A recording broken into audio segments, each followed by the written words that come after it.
আপসীর দেশ নেত্রী, গণতন্ত্রের মাতা, স্বাধীন বাংলাদেশের ঘোষক শহীদ রাষ্ট্রপতি জিয়াউর রহমানের সহধর্মিণী, তিনবারের সফল প্রধানমন্ত্রী দেশনেত্রী বেগম খালেদা জিয়ার আশু রোগ মুক্তি কামনা করে আজকের এই দোয়া মাহফিল অনুষ্ঠানের সম্মানিত সভাপতি আমাদের মাঝে প্রধান অতিথি হিসেবে উপস্থিত আছেন বাংলাদেশ জাতীয়তাবাদী দল বিএনপির কেন্দ্রীয় কমিটির সাবেক দপ্তর সম্পাদক, সাবেক সংসদ সদস্য,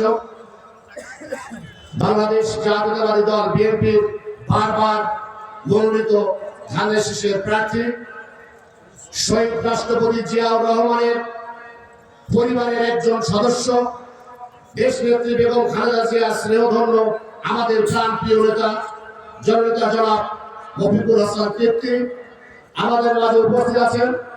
সাতক্ষীরা উপজেলা জাতীয়তাবাদী দল বিএনপির দায়িত্বপ্রাপ্ত নেতৃবৃন্দ, বেনাপোল পৌর বিএনপির সভাপতি বড় ভাই নাজিমুদ্দিন সহ দায়িত্বপ্রাপ্ত নেতৃবৃন্দ, সাতক্ষীরা উপজেলা জাতীয়তাবাদী যুব দলের নেতৃবৃন্দ, স্বেচ্ছাসেবক দলের নেতৃবৃন্দ এবং ছাত্র দলের নেতৃবৃন্দ, আমার সামনে উপবিষ্ট বিভিন্ন ইউনিয়ন থেকে আগত শহীদ রাষ্ট্রপতি জিয়াউর রহমানের আদর্শের সৈনিক ভাইরা, আপনাদেরকে জানাই সাতক্ষীরা উপজেলা জাতীয়তাবাদী যুব দলের পক্ষ থেকে সংগ্রামী শুভেচ্ছা ও বিপ্লবী অভিনন্দন।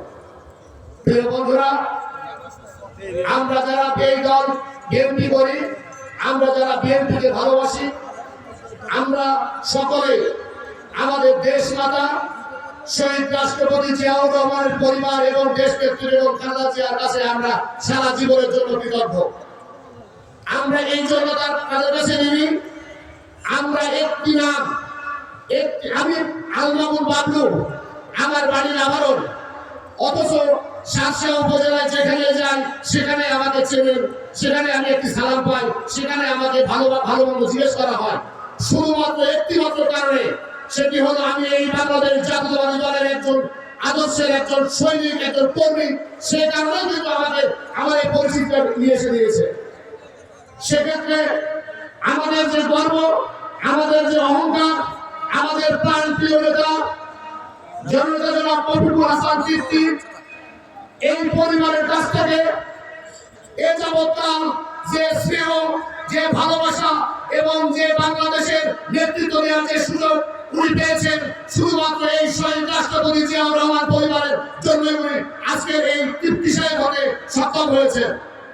প্রিয় বন্ধুরা আমার, আজকে আমাদের মা দারুণ ভাবে অসুস্থ হয়ে আজকে উনি এভার কেয়ার হসপিটালে চিকিৎসাধীন আছেন।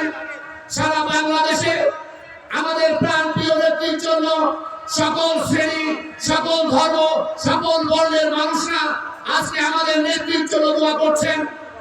শুধু বাংলাদেশে নয়, সারা পৃথিবীর সমস্ত বড় বড় নেতৃবৃন্দরা আমাদের দেশ নেত্রী বেগম খালেদা জিয়ার জন্য মহান আল্লাহর দরবারে দোয়া করছেন।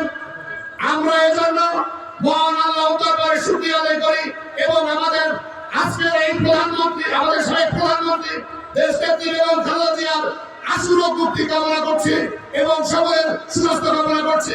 এই বলে আমি আমার সংক্ষিপ্ত বক্তব্য শেষ করলাম। খোদা হাফেজ।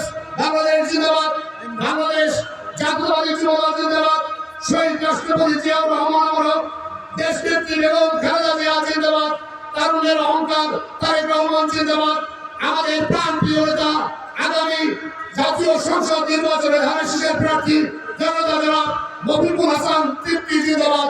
সবাইকে ধন্যবাদ।